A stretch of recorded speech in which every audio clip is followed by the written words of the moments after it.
One of the most important factors to music is the production. Production is what amplifies the lyrics behind the song. Without production, there would not be a memorable sound that comes with it. The beauty behind production is when a hip-hop artist works with a producer who enhances their rap. The trio who changed producing forever are The Alchemist, Madlib, and Conductor. I'm sure there are people who will throw in other producers, but that's so boring. I want to cover the producers who a majority of people will not know, while those who do know these producers are going to be happy they are getting covered. If you enjoyed the video, leave a like and comment. The Alchemist, aka Alan Daniel Maman, born on October 25th, 1977, is a producer who in the last 5 to 7 years has gained mainstream popularity, but has always been around. Born in Beverly Hills, he is known for his flipping of samples and his luxurious beats. The styles of producing that people associate with Alk is jazzy, alternative, and underground rap. According to Spotify, Alk has over 4.7 million monthly listeners, which is really good. Recently, people know about The Alchemist with his collaborations with Larry June, Freddie Gibbs, Schoolboy Q, Griselda, Action Bronson, Earl, and 2 Chainz. However, real Alk fans know about his early productions with Mobb Deep, Currency, and Dilated Peoples. Originally, Alk was a rapper, then transitioned into a producer once he moved to New York. Per usual, let me give you some songs that I would recommend to those who have never heard of Alk. Hold You Down, Disappearing Ink, Scottie Pippins, Margie's Candy House, and Shangri-La. There are many songs to put in a top 5 for Al, but these are my personal favorites. Al has worked with some artists who we consider underground or non-mainstream. One of my favorite Al leaks is the leak from 2020 which features MF Doom. The reason why it's one of my favorite leaks is because of how it turned the supervillain into a luxurious madman. Doom has always been known for being a gritty rapper, so hearing him on an Al production was soothing. When Al moved to New York, he was exclusively producing for Nas, Jadakiss, and Prodigy. Back in 1999, Al started gaining more fame with his production on The Realest by Mobb Deep. He was able to start developing his sound, which has echoed through the underground of hip-hop for over 2 decades. A question that non-Al fans are asking is, what makes Al special? How did he change the world of producing? My answer is his sample-heavy production and flipping. I'm not the type of creator who's going to say, oh, this producer is better than this one, because everyone is special in their own way. We all know the legend Jay Dilla for how he was able to flip a sample like a madman. I think Al's talent is the ability to give luxurious style to artists who are not usually on that style of production. A perfect example is 2 Chainz on the Life is Beautiful album with Larry June. 2 Chainz sounded significantly different on Al production, but in a positive way. The style of production allowed 2 Chainz to display his lyricism, which typically isn't needed on a trap beat. One of my favorite things about Al is that he is not going to work with everyone in the industry. If the artist does not have a specific lifestyle or rapping style, he tends to stay away from them. Al has always remained a hidden gem in the world of producing and stays out the way. One of the most popular beats that people did not expect Al to produce was Meet the Grams. During the beef between Kendrick and BBO Drizzy, Meet the Grams was one of the most unexpected songs of all time. The reason why I say that is because the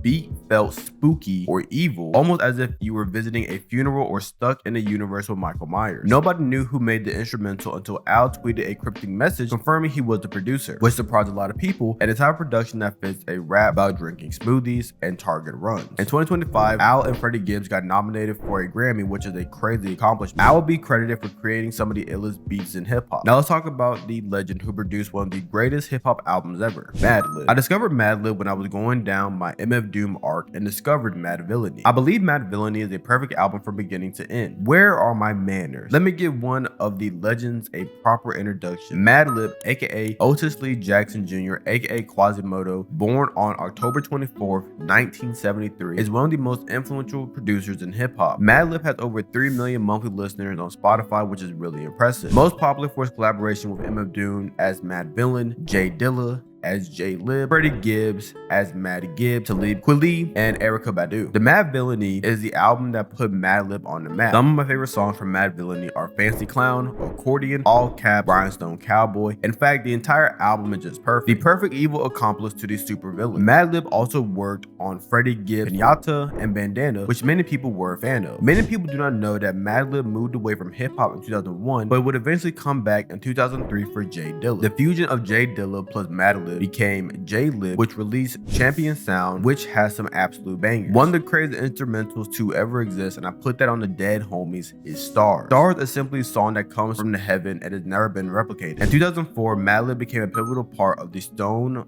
Throw Records. Fun fact about the Mad Villainy album, Madlib had been working on it since 2002, but it got leaked while he was in Brazil. In 2005, Quasimodo's album, The Further Adventures of Lord Quas, was met with positive reception from the hip-hop world. Quasimodo didn't just release hip-hop music, but jazz music as well. This was the beginning of the impact that Madlib would have indie hip-hop world. Besides working with Doom, Dilla, and Freddie Gibbs, he's also credited with working with Kanye. There was a rumor that he worked on My Beautiful Dark Twisted Fantasy. However, Ye did not use any of the beats that Madlib gave him. In 2016, Ye released No More Parties in LA, which was a Madlib produced track. There was another rumor following the death of Mac Miller that there was a collaboration between Madlib and Mac. The album was allegedly called Madlib, and Madlib came out to say that he recorded an EP with Mac, but had zero plans of releasing it. However, Madlib said if he was given permission by the Mac Miller estate, he would release the EP. Holy yeah. Bugs, are you going to answer what makes Madlib so special? Yes. Madlib's style uses samples from different genres and from well-known and obscure songs. The creativity that Madlib has because of his inspiration from jazz makes his hip-hop beats sound relaxed and alternative. In my opinion, jazzy hip-hop is an underappreciated aspect to hip-hop and should be more mainstream. The reason why he is extremely successful as a producer is because he is looking at hip-hop from a different lens. Madlib clearly understands music more than just from the lens of hip-hop, which is why he is able to make beats that are outside the scope of typical hip-hop. Unfortunately, in January 2025, Madlib's house burned down due to the California wildfires, which included all of his vinyls and awards. Madlib's contribution to hip-hop is something that cannot be understated or ignored. Let's talk about the final piece of the puzzle, Conductor. Last and definitely not least is another legend in the world of producing, and his name is Conductor Williams. Denzel Williams, aka Conductor Williams, born on March 5th, 1982, is someone who produces for your favorite rapper. Part of the group Griselda, he has produced for Westside Gunn, Conway the Machine, Boldy James, and Rome Street. Outside of the group, he's produced for Drake, J. Cole, Joey Badass, and even Tyler the Creator. Before he was a producer, he was a railroad conductor, hence why he is called Conductor. He officially released 5 studio albums, and he has over 320,000 monthly listeners. Listening to a Westside Gunn song is something that I'm not sure I can put into words. With some crazy producing and even crazier lyrics, it can make a perfect combination. Have you ever cooked a brick in an air fryer? Have you ever watched your mama get beat? Like, what compels someone to say that? But I guess it works well. The style of producing that Conductor has is loop heavy, vinyl as sample chops, and boom bap drum. The combination of all three allows for nostalgic and richness, which is the best way to describe the production. Unfortunately, Westside Gunn is not the type of artist you put on the aux or even around the hood. Westside Gunn is the type of rapper you listen to when you are visiting Italy or Santorini, Greece. The best way to describe Conductor's sound is polarized. I would say it's the best way to describe a producer who creates boom bap production using dissonance. When using the most unconventional sound and distorting samples, you get a new sound. The richness that comes from the production is different from Harry Fraud or Al. With their production, you feel rich in health and vibing out on the beat. While with Conductor, it is the richness you feel in the cold with a mink coat popping out of a Rolls Royce. A few of my favorite Conductor productions are Michael Irvin, Mariota, and Glory Glory. Let me talk about Glory Glory real quick because the production is phenomenal. The added woman's voice harmonizing on the track adds a beautiful touch. As I mentioned before, it is very difficult to put into words how the production makes me feel. The only word I can come up with is serenity.